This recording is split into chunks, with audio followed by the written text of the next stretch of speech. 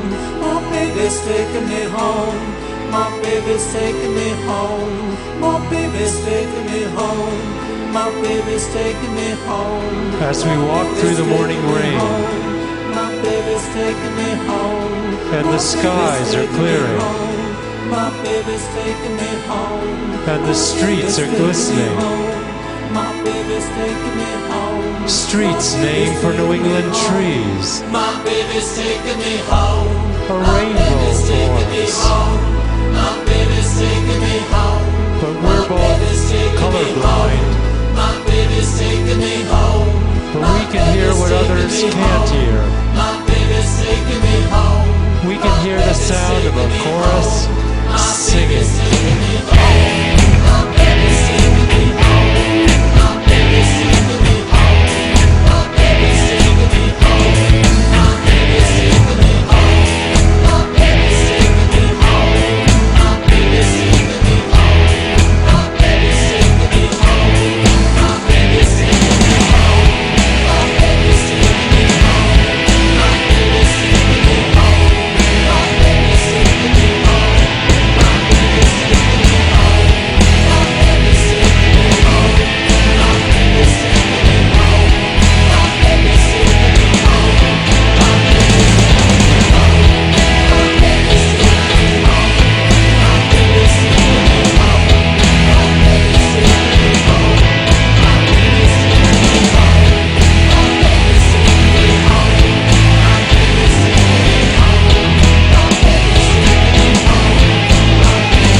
We've just released our 21st album, and so we were... Exotic Creatures of the Deep. Exotic Creatures of the Deep. Plug.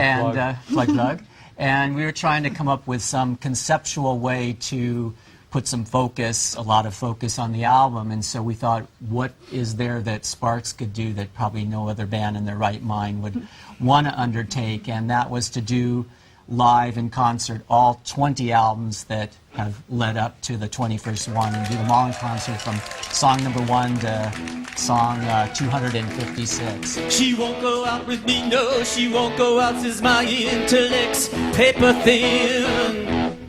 She won't go out with me, no, she won't go out since my intellect's not like him. So lighten up, Morrissey. She won't hang out with me, no, she won't hang out since my biting wit's not like him. She won't hang out with me, no, she won't hang out cause my quick retort's quick as his. So lighten up, Morrissey. Lighten up, lighten up. Lighten up, lighten up. Lighten up, Morrissey. Lighten up, lighten up. Lighten up, Morrissey.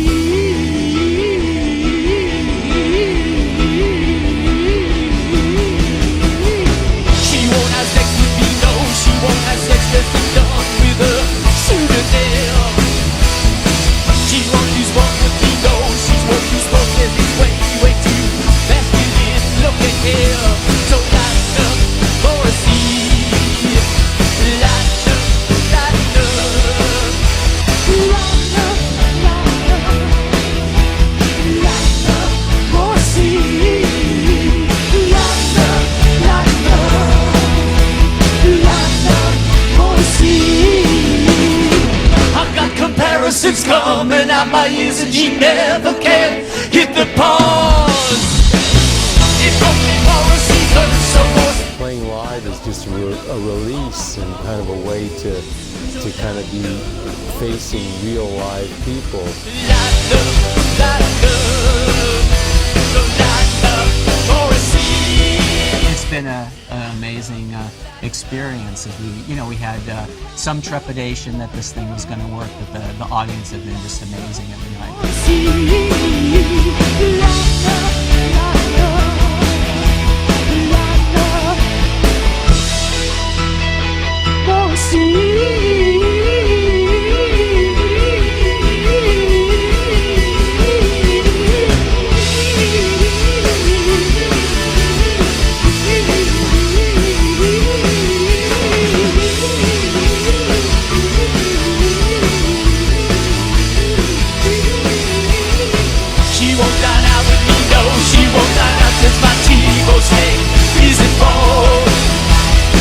She won't dine out with me, no, she won't dine out with the murderer. Pass some salt. Lighten up, Morrissey. Lighten up, lighten up. Lighten up, Morrissey. Lighten up, lighten up. Lighten up, lighten up, Morrissey. Lighten up, lighten up. Lighten up, Morrissey. Lighten up, Morrissey.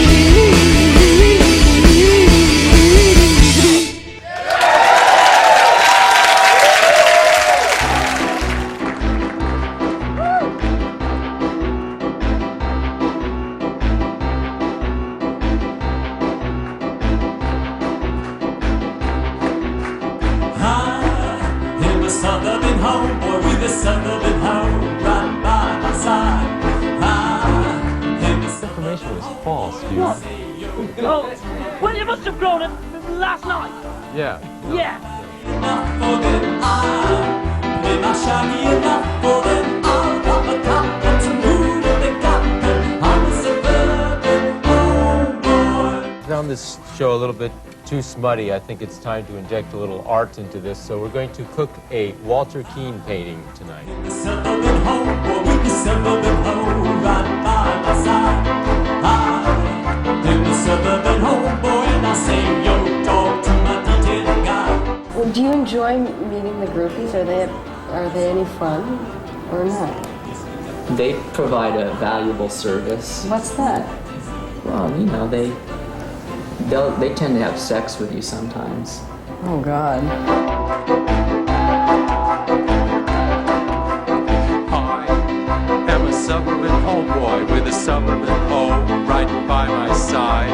She's known as Miss Missy Tannenbaum, and she's one freak bitch, ain't no lie.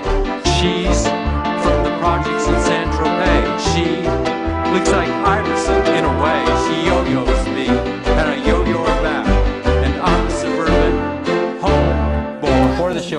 Simone revealed that for all you dirty old guys at home, she's wearing hot pants under her dress, so don't get any nasty ideas about rewinding the film and stopping it.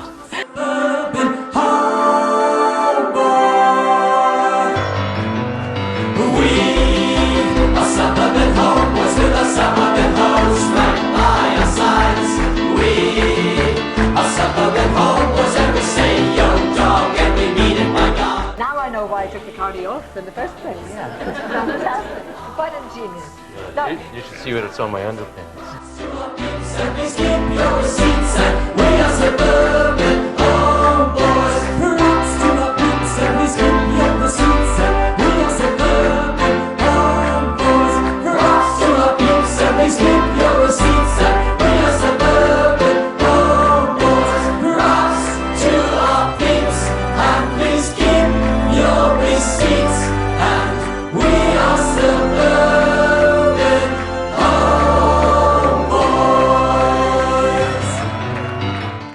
Describe Sparks in 5 syllables.